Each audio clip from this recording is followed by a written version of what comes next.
Boa noite, igreja. Sejam todos bem-vindos à casa do Senhor.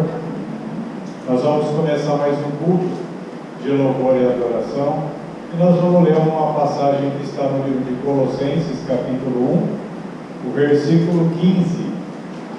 Colossenses, capítulo 1, verso 15.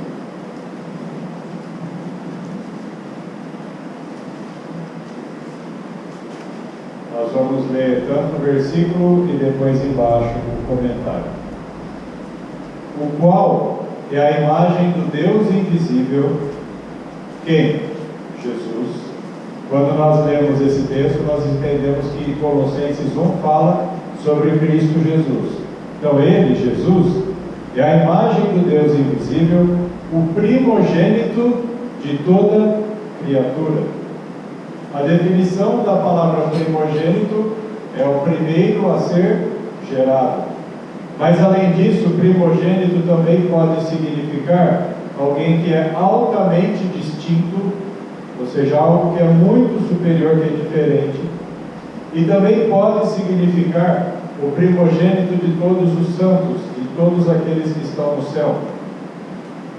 Cristo Jesus, quando nós cremos que existe um único Deus, nós cremos que o Pai é o único, como diz em 1 Coríntios 8,6, todavia para nós há um só Deus, o Pai. E nós também queremos que Cristo Jesus, Ele é tudo o que existe em Deus. Muitas pessoas acham que pelo fato de nós dizermos que Deus é o único e que Jesus é o Filho de Deus, que isso seria uma blasfêmia contra Jesus. Na verdade é o contrário. A gente está colocando o Deus Todo-Poderoso no seu devido lugar e Cristo, a quem Deus deu todas as coisas, entronizado. Aí nós conseguimos entender que existe um Deus e que Ele, da sua própria essência dele mesmo, criou o seu Filho. Gerou, criou não, gerou. Criado somos nós somos seres criados. Cristo foi gerado, Ele descendeu diretamente do DNA do próprio Deus. E a Bíblia fala assim no comentário, na primeira coluna, 1,15 está escrito assim, Colossenses 1,15. O comentário lá embaixo, página 1384 do Novo Testamento. A imagem de Deus. Temos apenas uma fotografia perfeita de Deus, e esta é Jesus Cristo. Todos aqueles que querem saber como é Deus, olhem para Mateus, Marcos, Lucas e João. Ali relata a história de Jesus. Você vê a Jesus, você vê o Pai. Os discípulos falaram, queremos ver o Pai. E Jesus disse, vocês me veem todo dia, como vocês me pedem para ver a Deus? Vocês estão vendo, é a imagem, a fotografia perfeita. E aí continua ali embaixo, igual ao Pai. Isso é um comentário da senhora White, e muitas vezes ele é usado para defender, inclusive, a definição católica da Trindade. Mas olha que texto interessante. O grande Criador convocou as hostes celestiais, ou seja, o Deus Todo-Poderoso, chamou todos os anjos. Nesse tempo ainda não havia conflito no céu. Todas as hostes celestiais para conferir honra especial a seu Filho na presença de todos os anjos. Se Jesus fosse Deus, haveria necessidade de conferir honra. Por que o Pai conferiu honra a Jesus? Porque Ele queria dar um lugar de preeminência, de destaque, e dizer, este é diferente de tudo. Jesus é o mar para Ele que tudo que existe está nele. Para quem que Ele disse isso? Para todos os seres criados. Se Jesus fosse Deus, não haveria necessidade dessa reunião. E o texto continua assim. O Filho estava sentado no trono com o Pai. É o único que é digno, o único que tem esse mérito. E a multidão celestial de santos anjos reunida ao redor deles.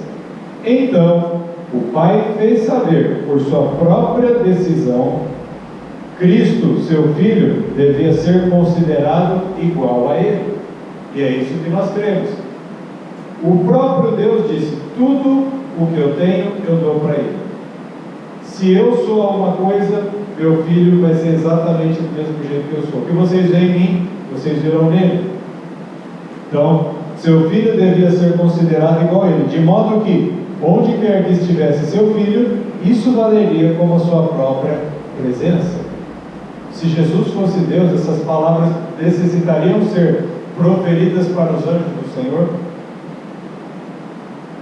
Cristo foi por ele, por Deus, investido com autoridade para comandar as hostes celestiais. Nesse momento ele recebe o título de arcanjo. Ele recebeu o título para comandar todo o céu. Ele é o principal dos anjos, os arcanjos, né? Trabalharei especialmente em união com ele, com Deus, chefe dos anjos, foi o que eu falei, o principal deles, o arco dos anjos. Trabalharei especialmente em união com ele, ou seja, com Deus, no projeto de criação da terra e de cada ser vivo que haveria de existir nela. O Filho executaria sua vontade, mas não faria nada por si mesmo. A vontade do Pai se cumpriria nele. Esse texto é bem simples de explicar quem é o Pai e quem é o Filho. O fato de dizermos que Deus é o Pai, que Ele é Deus e que Cristo é o Filho de Deus, jamais diminui a autoridade, o poder, a grandeza e a santidade de Jesus. Divindade de Cristo Jesus. Cristo é divino, assim como o Pai é divino. Assim como o seu Espírito que está na igreja, o seu poder é divino, porque vem dele. E é o poder de Cristo Jesus que está aqui a derramar nas nossas vidas. Quando nós batizamos, morremos e ressuscitamos e recebemos o quê? O dom do Espírito, o poder de Deus. E dessa maneira, nós vamos nos ajoelhar agora para pedir o poder de Deus mais uma vez, para que o culto seja entregue a Deus através do seu Filho. Amém?